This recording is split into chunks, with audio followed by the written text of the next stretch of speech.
Facebook. Now, here's your host, Brian the Beast London. Back here on allCanes Radio, the Beast Brian London, broadcasting live from Jungle Island, right here on Biscayne Bay. As the sun is setting over the bay, we're enjoying the early part of the Sports Hall of Fame banquet, which is continuing outside. And joining us right now, someone that meant a lot to the program, didn't play on the field, helped the guys off the field, helped everybody off the field, provided some levity at times. And one of the most notables that you'll hear about in the history of Father Leo joins us. Brian, thank you. It's a pleasure to have you on. I started covering the team your last year. Correct. I started traveling the team just a couple of years after you left. So I never got to, get involved in the hijinks that I've heard about in a good way when you were there. But I can only imagine the stories you have about your time at the University of Miami are endless. Well, Brian, I've been a priest now 35 years, and I would tell you, the best years of my life were spent at the University of Miami.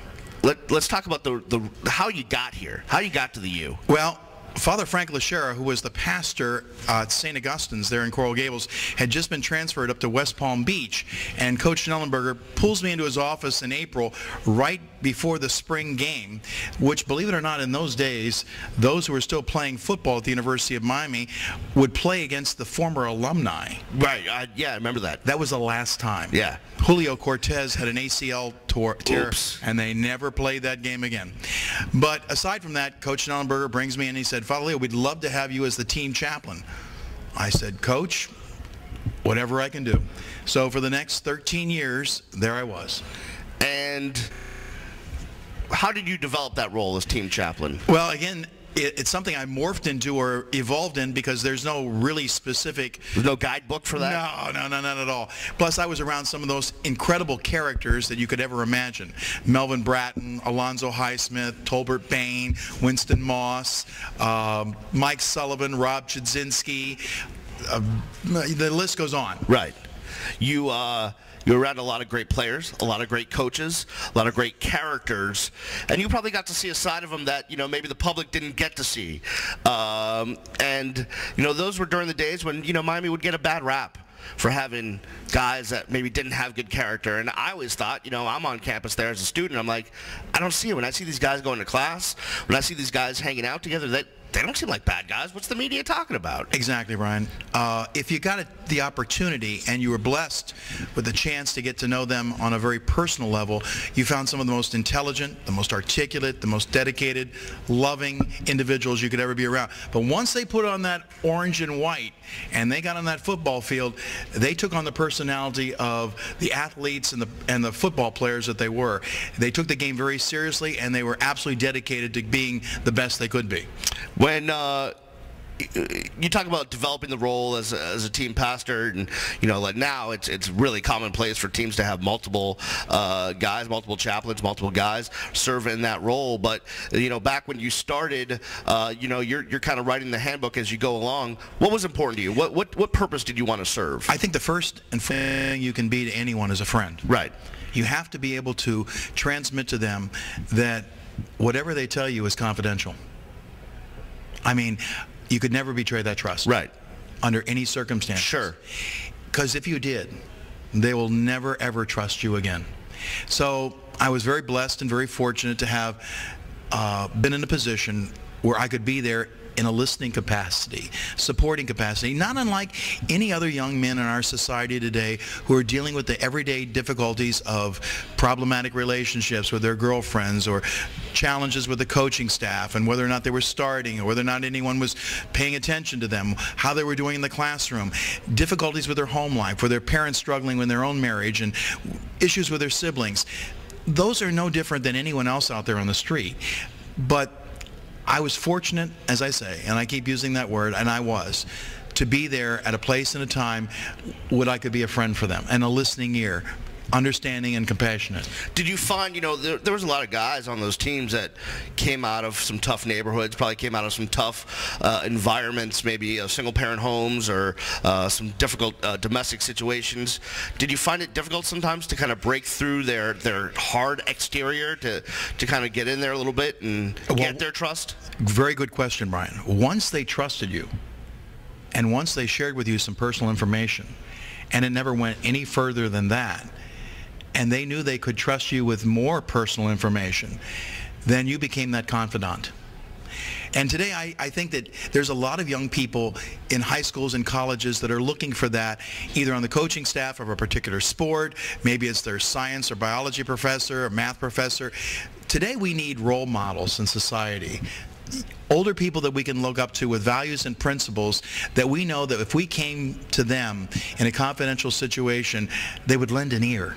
See, I don't think everyone has the answer. But the most important thing we can transmit to people who are really troubled by life's everyday experiences is that we care, that we listen. We may not always understand or agree, but the very fact that we care says a great deal more about young people today who are looking for someone that does. No doubt about it. One of the guys that you spent plenty of time with is going in tonight, Don Solinger.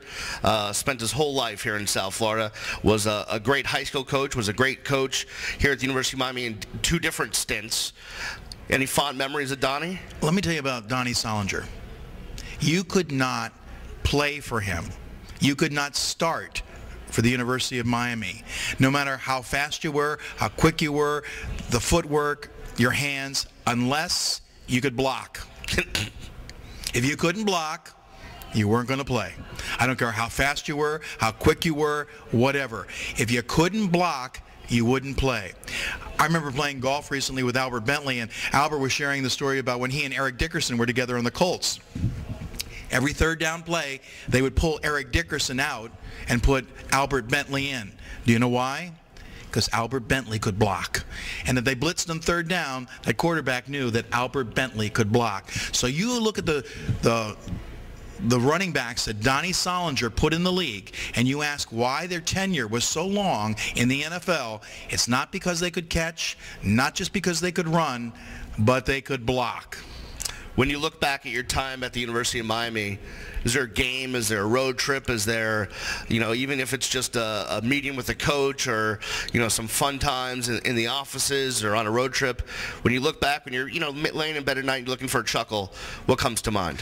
Well, the greatest games that I've ever been associated with was the 31-30 victory in Ann Arbor when we beat Michigan with Carlos Huerta kicking a field goal with a few seconds left.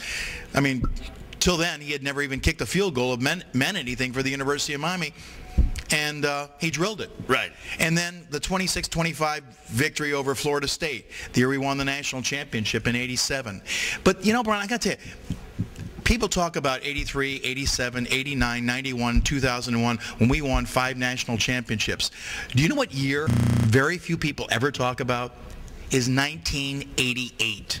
We lost 1 game by 1 point, very disputed call, in South Bend on the Cleveland Gary so-called fumble. That year, we beat the SEC champion. We beat the Michigan, which was the Big Ten champion. We beat Nebraska, which was the Big 8 champion. In 1988, we beat the champions of at least 3 or 4 other conferences in the NCAA and lost by 1 point, 31-30 to Notre Dame and South Bend. Steve Walsh's quarterback still to this day has the record for the most passing yards by an opposing quarterback in that stadium. Yeah, unbelievable stuff. No doubt about it. Just when you think about the run, the University of Miami went on with not losing a home game in 58 tries. 58 tries? Right. That's 9 years. Yeah. If we average 6 games a year, Brian. Right. Do you imagine going to a stadium for 9 consecutive years and not seeing your team lose? Yeah, I know, it's crazy. 9 years ago, I think I had some hair. It's unbelievable. Yeah. It's unbelievable. Yeah. No. We went into that stadium every Saturday, or we played on Thursday night for ESPN, knowing we were going to beat them. Unbelievable stuff. Father Leo, you meant so much to the program. You still mean so much to everyone that's involved with the University of Miami. We thank you for all that you did for the kids, the coaches, and everyone involved with the U, and it's going to be a great night tonight, isn't it? Thank you, Brian, and God bless you, and thanks for having me on the air, and I look forward, and go Canes. All right, thank you very much. Father Leo joining us here on All Canes Radio. That'll do it for us on the show live from Jungle Island. We're going to wrap it up. We're going to go inside, enjoy the banquet, and watch these guys get inducted. Thank you, everyone, for listening. Man, this is always one of the best events. Thanks to Manny from SFSN TV, South Florida Sports Network Television, for being here, him and Daryl and everyone for coming out. Thanks to Harry from allCanes. Thanks to Gerard Loisel, thanks to Platon, thanks to Ken Lancaster, thanks to everyone from the UM Sports Hall of Fame Committee, John Ruth, and everybody else, Ed Golden, for allowing us to be here at Jungle Island. And until next time, we say, as always, go Canes. Have a good night, everybody.